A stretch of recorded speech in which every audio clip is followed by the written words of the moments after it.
አቶ ጸጋዬ ቅዱስ ቤተክርስቲያናችን ያዳራሽ አገልግሎት አያስፈልጋት። እውነት ለቅዱስ ቤተክርስቲያናችን የምታስቡ ከሆነ እባካችሁ እኛንም መፍዋ ያስብሉን።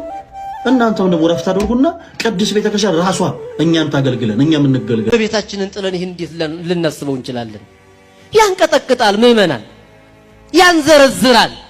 ስራችሁ ደማችሁ ማርያም ማርያም ካላለ ክርስቶስ ክርስቶስ ማለት ውሸት ነው። ጆሮአችሁን ይዛችሁ ሩጡ። ፍኖተ ጽድቅ ባለቤትም መጋቢ ኃይላት ጸጋዬ በታላቅ አክብሮት መለመነው ቤተክርስቲያኗን የሚወዳት ከሆነ ቢዘጋው የስቅለት ዕለት ካላንደር በዘጋበት ቀን እሱ ቤቱ ታቦት ነው እንዴ? ወቅታዊም ስለነበረ በተለይ በዚህ በሰሞኑ በሚዲያ እንደምታዩት እመቤታችንን ጥለን ይሄን እንዴት ልናስበው እንችላለን? ያንቀጠቅጣል፣ ምእመናን ያንዘረዝራል። ስራችሁ ደማችሁ ማርያም ማርያም ካላለ ክርስቶስ ክርስቶስ ማለት ውሸት ነው። ጆሮአችሁን ይዛችሁ ሩጡ። ያንቀጠቅጣል እኮ የእመቤታችን ነገር ምእመናን።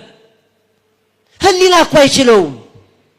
ሊቅ ተናግሮ እኮ አይጨርሰውም። ሐዋርያት ያልተናገሩትን ሰለስቱ ምዕት ያልተናገሩትን በዚህን ዘመን አንድም ብለው መጻሕፍትን የሚፈትቱ ሊቃውንት ያልተናገሩትን የቲክቶክ አርበኛ እየተነሳ የሆነ ነገር ሲል የለም ጆሮአችን ተደፍኗል፣ እኛ የኛ ጆሮ ለቤተ ክርስቲያን ክፍት ነው እየነዘረ የነበረው ውስጤን እና የእመቤቴ እንትኗ ስሟ ሲነሳ ምእመናን እኛ ይውላችሁ አኩፋዳችን ትዝ ነው የሚለን፣ አኩፋዳችን በትራችን ትዝ ነው የሚለን።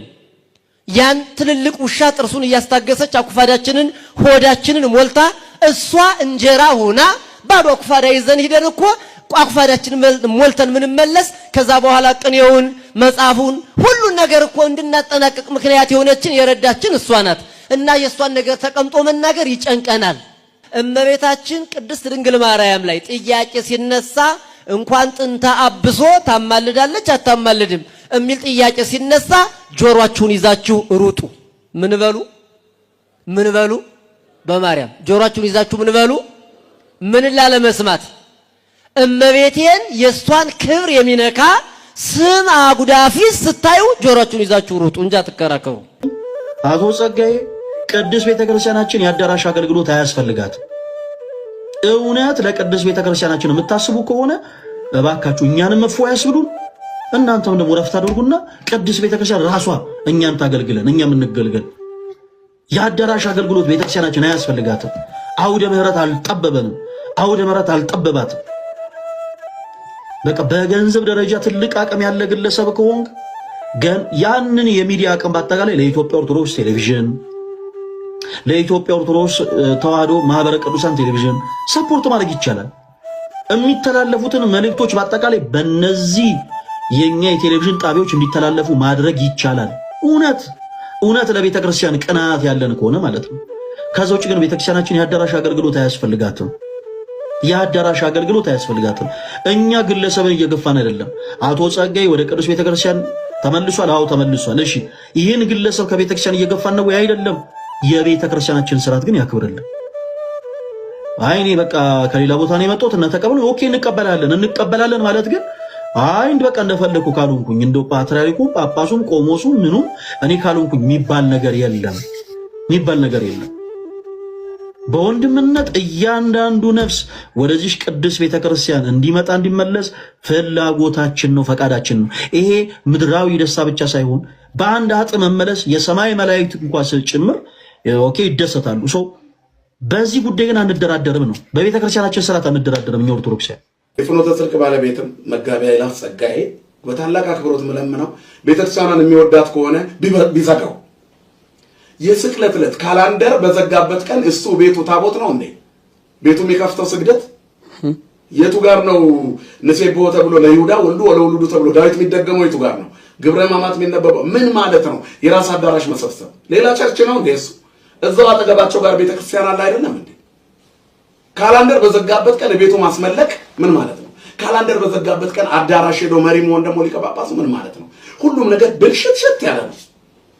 በዛን ቀን ሰውየው እኚህ ሊቀ ጳጳሱ ይህን ቃል እንኳን ባይናገሩ ማለት ነው ትክክለኛዋን ትምህርት እንኳን ቢያስተምሩ በዛን ቀን እዛ መገኘታቸው በራሱ ሌላ ነው። በዛን ቀን የትኛውም ማህበር ቤቱን ከፍቶ እየሰገደ ምን ማቋቋም ተፈልጎ ነው? የስግደት ዕለት ቀሚስ ለብሰው የተቀመጡ ጓደኞቻችን አገልጋዮች ለምንድን ነው እዛ የተገኛችሁት? እናንተ ስቅለትን አክብራችኋል። የጥብጠባውን ስነ ስርዓት ሳይከናወን ተገኝታችሁ ትንሣኤም እዛው አድራችሁ ሊሆን ይችላል። የእናንተ ነገር አይታወቅም። ስለዚህ ይሄ ነገር በፍጹም በቃ ከናካቴው መዘጋት ነው ያለበት። ለቤተክርስቲያን የሚያስብ ከሆነ ንዋየ ቅድሳቶቹን ቢፈልግ ይሽጣቸው፣ ቢፈልግ የፈለገ ያደርጋቸው። እዛ ያሉትን አንስቶ አጠገቡን ጋር ላለ ቤተክርስቲያን መስጠት ይችላል። ፍኖተ ጽድቅ እንደው ቢዘጋው ደስ ይለኛል። ከዚህ በላይ ስህተት የለም። ካላንደር በዘጋበት ቀን ሰራተኞቼን ላሰግድ ነው ካለ ሰራተኞቹ እሱ የፈጠራቸው ናቸው እንዴ? ምንድነው እየተደረገ ያለው? ስለዚህ አያስፈልግም እና የፍኖተ ጽድቅ ስህተት ስርየት የሌለው ስህተት ነው። ከይቅርታ ጋር እኔ ፈራጅ አይደለም፣ ነገር ግን ስርየት የለው። የስቅለት ቀን የራሱ አዳራሽ ሰዎችን ማሰገድ ከካህንና ከቤተ ክርስቲያን ጋር እንዳይገናኙ የመከላከል ያክል ነው ለኔ የሚታየኝ። ጉንዶሾች አይደሉም፣ አይነ ስውራን አይደሉም፣ ዘመድ አዝማድ የሚያደርሳቸው ያጡ እስረኞች አይደሉም። እስር ቤት ላሉት እንኳን ሳይቀር ቤተ ክርስቲያን ተሰርቶ የጥብጠባው ስነ ስርዓት በካህናት ይከናወናል። ያን ያህል አስሮ የራስ አድርጎ ማስቀረት በጣም ስህተት ነው። አንደኛው ነጥብ ይሄ ነው እና ቅዱስ ሲኖዶስ በዚህ ጉዳይ ላይ እንዲያይበት ለጊዜው የተደረገው እግድና አጣርታችሁ እንድታሳውቁን የሚሉት ደብዳቤዎች በብፁዕ አቡነ ዲዮስቆሮስ ተጽፈዋል። አሁን ባለው ነገር ላይ በጣም የምናመሰግናቸው ሊቀ ጳጳስ ብፁዕ አቡነ ዲዮስቆሮስን ነው። እኛ ተመላልሰን ያገለገልንበት ተወልደን ያደግንበት ነው ቦታው፣ ክልሉ ማለት ነው።